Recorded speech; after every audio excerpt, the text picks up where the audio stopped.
to Maqbool Academy, your trusted source for global news, analysis, and updates that matter. Don't forget to like, share, and subscribe for more. यह एक बहुत ही महत्वपूर्ण घटना थी। इसी वजह से पाकिस्तान के प्रधानमंत्री और पाकिस्तान के सेना प्रमुख दोनों ही इस समझौते पर हस्ताक्षर करने के लिए रियाद में मौजूद थे। यह समझौता बिल्कुल वैसा ही है जैसा इसका नाम है और इसका मतलब यह है कि एक पर आक्रमण दोनों पर आक्रमण माना जाएगा। और इस समझौते को लेकर गंभीर बातचीत शायद तब शुरू हुई होगी जब 13 जून को इजरायल ने ईरान पर हमला किया। सऊदी अरब के लिए यह काफी हो गया था और उन्होंने इस समझौते के लिए पाकिस्तानियों के साथ गंभीर सौदेबाजी शुरू कर दी होगी।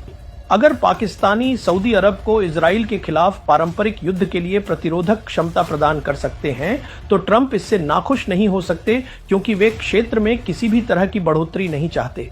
तो एक तरह से अगर वे खुद कुछ नहीं कर सकते तो पाकिस्तानी करने दें।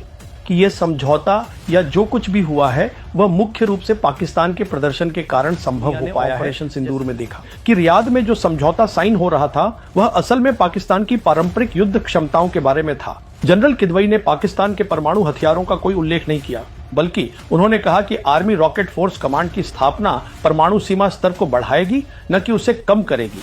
कि 17 सितंबर को जब यह समझौता रियाद में साइन हो रहा था, उसी समय इस्लामाबाद में retired general Khalid Kidwai national command authority के वरिष्ठ सलाहकार हैं। और इस प्रेस कॉन्फ्रेंस में जनरल किदवई ने 2 खुलासे किए। पहली बात, उन्होंने कहा कि जब ऑपरेशन सिंदूर की पहली रात को हवाई लड़ाई हुई थी तब पाकिस्तान एयरफोर्स ने भारतीय वायुसेना के 7 फाइटर जेट्स मार गिराए थे। What do you think about this latest development? Drop your thoughts in the comments. Stay informed, stay aware. This is Maqbool Academy, where we bring the world to your screen. Don't forget to like, subscribe, and hit that bell icon so you never miss an update.